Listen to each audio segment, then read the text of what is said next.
Welcome back guys to Dueling Destination. Today I have a deck profile from the second place Dojo tournament series in Belize. That is in Central America. It's just something different that I wanted to bring to you guys to show that Yu-Gi-Oh is all over the world, and in Central America they do play Yu-Gi-Oh as well, and they're very competitive. The meta might be a bit different because of the location, but that does not by any means mean that the players there are in a lower class. These players are very creative and they play with the cards available to them. They are as meta as in the United States or North America or any other place in the world. And also you'll be able to see some of the most innovative decks designs that they have down there.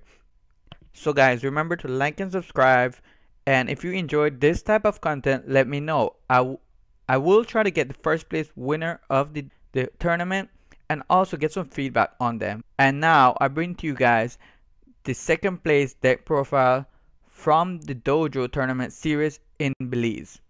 This is a true Draco deck. It's mostly a stun deck. As you can see, there's no extra deck in here, no hand traps, and at this point I know you guys can see there's this Imperial Order and Skill Drain, which are very devastating to other decks. Also Inspector Border. But let's get right into it. This is a very budget friendly deck because most of these cards have been reprinted in the Megatins. There's just a few cards in here that go on the more expensive side of things, but for the most part this is very budget and very competitive. The pilot for the deck is Bijan. Played this deck, took it there, played 6 rounds and lost in the last round to Trick Stars. I'll try to get the deck profile to see what caused him to lose here. But for now, let's get back into it. We have 1 Mellotron, 1 Dynamite Knight, triple Ignis Heat, 1 Majesty's Maiden, 2 Majesty's Maiden, and 2 Inspector Border, 2 Pot of Desires, triple Card of Demise, double Terraforming to sort out the Fuse Spell, triple Pot of Duality, 1 Monarch Stonefort, triple of the True Draco Heritage. This gives him a lot of draw power in the deck already, including the 2 Pots of Desire and the 2 Pots of Duality. Also he has Disciples of the True Draco and Diagram. So with all these spell cards and monsters here, it's very low in his monster count, but it's very powerful because Inspector Border shuts down a lot of meta decks and people have a hard time playing around Inspector Border. I can see here why he wouldn't use any hand traps, because it would stop him from being consistent and to really doing what the deck needs to do to stun an opponent.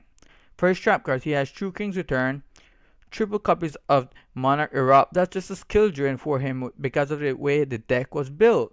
He has True Draco Apocalypse, triple copies of those, Imperial Orders, skill drain, and 2 Rivalries of the Warlord.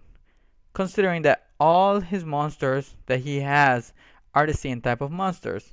With these big beaters on board and Inspector Border, you are very much stunning your opponent from playing any cards, because basically this deck is running 4 copies of Skill Drain, so it's very budget friendly. And his side deck, he has here the 3rd Inspector Border, 2 Shared Ride, Waterfall of Dragon Souls, which works perfectly with the True Dracos, and also a spicy tech Summon Limit, which has been used a lot in the meta. We have Imperial Iron Wall, which I believe is for Thunder Dragons, so it's very strong against them if you're going first, and also it's a continuous trap card, so it gives him more tribute fodder for his Draco monsters. Anti-Spell Fragrance, which is always great in this meta, and the 3rd copy of the Rivalries, and 1 Stolen Judgment as a counter trap card. I believe this deck is very strong, it's very well built. The draw power here is amazing because considering that you have Card of Demise, Pot of Desires, Pot of Duality, and True Draco Heritage, you can access almost every card you need in the deck. For his matchups, we had here the first round he went against Paleo Frogs. He won that 2-0. Second game, Trick Stars, he won that 2-0. In his third game, he went up against BA, which he lost 1 duel but ended up winning the match, winning the 2 that he needed. Also in his fourth game, it was against Zombies, which he went 2-1. And his fifth game, there was another BA, which I believe he already learned how to play around the BA because he won that in a blowout match. That was 2-0. And his sixth game, for the final game, he was playing against Trickstars. Trickstars, I just got a few information about them that it is a hand loop combo that they use to win most of the duels. I'm not sure about it. Don't quote me on that one. I'll try to get the deck profile and get more information and feedback as it goes by. This was a 14-man tournament. Please understand, the locals that we host in the United States is different than their local tournaments because they don't have any card shop. These are just a group of Yu-Gi-Oh players that get their prize together, get their boxes, because this was a box tournament. And they do it for the love of the game. So with all of this happening, I'm very proud to say the diversity in Belize as being Yu-Gi-Oh players is very amazing and impressive.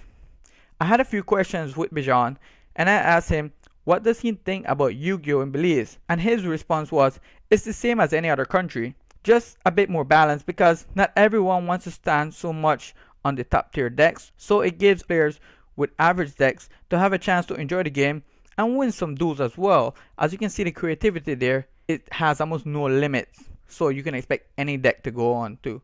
And I would like to say, budget players, you can use this deck profile as a guide. No hand traps, no impermanence, you don't have all of that here, but this is still a competitive and viable deck in the meta, and you don't need to worry.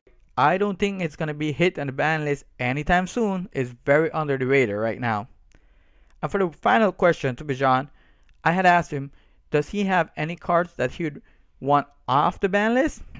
And his response was he would only want Masterpiece and El Shaddai Construct off the ban list. I can imagine why he wants Masterpiece.